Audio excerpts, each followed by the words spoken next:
Somebody once told me, love 'em where you find 'em and leave 'em where you loved 'em. I had no idea what that meant. I asked. He winked at me and offered me a beer, but he didn't explain. So I started thinking, love is the purpose of life. I'm talking about real love. Unconditional, everlasting love. Love that is deep, and that treats the other as more important than herself. Because she is. Marrying your soulmate is the best way to express that love. You now live with your best friend, your confidant, your partner, the woman you love more than anything in the world, and your life companion. Somebody who listens to your problems, provided you're not a selfish talker. Don't overburden her with a bunch of crap that should be kept to yourself. That's what blogs are for. You will share your lives together, and both of you will be better for it. Through teamwork, through trust, you will see things, do things, go places, and accomplish far more than either of you could have done alone. Men want to get married so badly, but they can't. The American woman does not have the same idea of what love is. To her, love is money, a fat bank account, sex with a stranger she met last weekend at the corner bar. An American woman wants the husband to pick up where daddy left off, buy her all the consumer goods she wants, weekend trips to the Louis Vuitton store on Rue Saint-Germain in Paris every couple of weekends, shoes, purses made by Louis Vuitton, gold and diamond jewelry, daily shopping trips to Neiman Marcus on Park Avenue in Manhattan, a kitchen full of Sub-Zero equipment and marble countertops, a new house designed to look like an English manor house on a street of identical estates at the local country club, decoration done by an interior decorator who chooses a design down to the paint on the walls by Ralph Lauren, a gold-plated toilet, a Lexus, a man who will support her in her quest for self-improvement, tits and nose job, going gluten-free, keeping her in Xanax and Chardonnay, nostril yoga, trips to the local New Age trance channeler and past life regressionist who will tell her what she's always suspected, that she was Cleopatra in a past life. A man who will pay the bill with a smile. He is expected to buy all the latest crap for her children. He is to buy them designer clothing with flashy labels. Tommy Hilfiger, hot pink, and gold Air Jordan tennis shoes. He is expected to send them to the most exclusive nursery school, to pay for ballet and piano and violin, to send them to the area's best schools up to university and beyond. She is the star of a movie that's all about her. She is the Disney princess, and her husband is the rat that drives the carriage and changes her shoes. A husband is to be her servant, her ATM, her wallet. He is to give everything of himself, as I will demonstrate, while she gives nothing.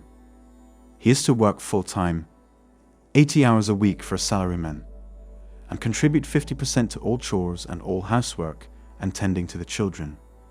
When he comes home from work, he is expected to immediately massage her feet and rub her tush until his hands blister. Eventually, he gives her children. She quits her job and becomes a housewife if she hasn't yet done so.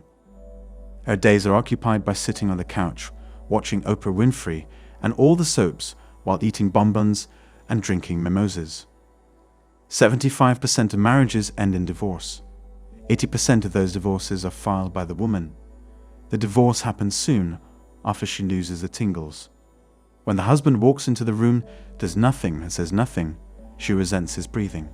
It irritates her. All that resentment, she tells him she hates his face. He's hurt and uncomprehending. Irritation builds. It fills her with rage. So much rage that it ends up like Johnny Depp and Amber Heard, or perhaps in a bubitectomy. Extreme violence. Severed members. She smashes wine bottles over his head, tears up the house, beats him, and sometimes murders him. Why the divorce? She won't admit it, but you can figure it out for yourself if you keep watching. Most people don't know what love is. Assuming they're not so dumb as to think love is copulation. Love is the chemicals released during the puppy love stage, the beginning of the relationship, the giddy feeling she gets when he walks into the room and smiles at her. For perhaps 6 months after marriage, these chemicals are flooding her brain. To her, romance is chemical. What happens after 6 months? The brain adapts. All that dopamine, serotonin, oxytocin, and the rest goes back to normal. She doesn't get the tingles anymore. Of course, she won't know this. She believes love is the Prince Charming story she saw on television. She'll sit around and wonder why she doesn't feel like she's walking on air anymore. She'll think of all the things he did that annoy her. The way he breathes, the way he hesitates and thinks before he answers a question. How his feelings get hurt when she completes his sentences for him or rolls her eyes at him. How she suspects he's a queer because he's so sensitive. How he's not always politically correct. The way he puts away the dishes, the way he mows the lawn. The way he can't read her mind. The idea is that if he really loved her, he'll know why she's not happy and know what she needs, know how to make her happy. She'll resent him for it. All of it. It's all your fault, she declares. The blame game starts. He's shocked at her accusations. Until that moment, he thought everything was okay. He thought she loved him. She says she did the night before. He still loves her and would have loved her for the rest of his life. Her feminist friends will congratulate her courage for leaving him.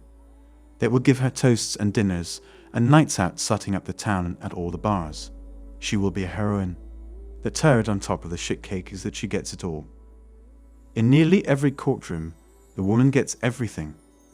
Alimony for life, 95% of the time. Half the man's belongings, 95% of the time. The house, 95% of the time. Custody of children, and a slave for life. Even if they've been married for a day and she contributed nothing. The American woman has nothing to offer. Feminism. Feminism has poisoned her mind. She believes she's better than men. True, a woman doesn't need a man, but life is better with a husband. And life for a man is better with a good wife. Feminism says women are identical to men except for anatomy. A woman can do anything a man can do and more. If a man can play NFL football, a woman can do it better. Same with all the jobs and fields, STEM, science, maths, engineering, that men are better at. That's patriarchy, a lie. Women are actually better at these things despite 95% of people in the fields being men. Women are so smart they know they don't have to go into these fields. Today, women cut their hair short, wear tattoos, wear jeans, drive jeeps, smoke cigarettes, drink beer, get fat, curse, and date other women. They throw men away like a sullied tampon. The American woman is a man with tits. She's a guy. A bloke. The American woman of the 21st century has nothing to offer. That's how it is for this generation. A wise man once said, "Marriage with children is the end of life as we know it." This rant is about feminism. It's about Americanized women. Women of the USA and Western Europe. Men haven't given up on marriage. The problem is the lack of quality women today. That's all for today on Manhood. Don't forget to smash the like and subscribe buttons, and also click on the notification bell to be the first to know when I drop a new video. If you find value in my videos, you can show your support through PayPal or Cash App.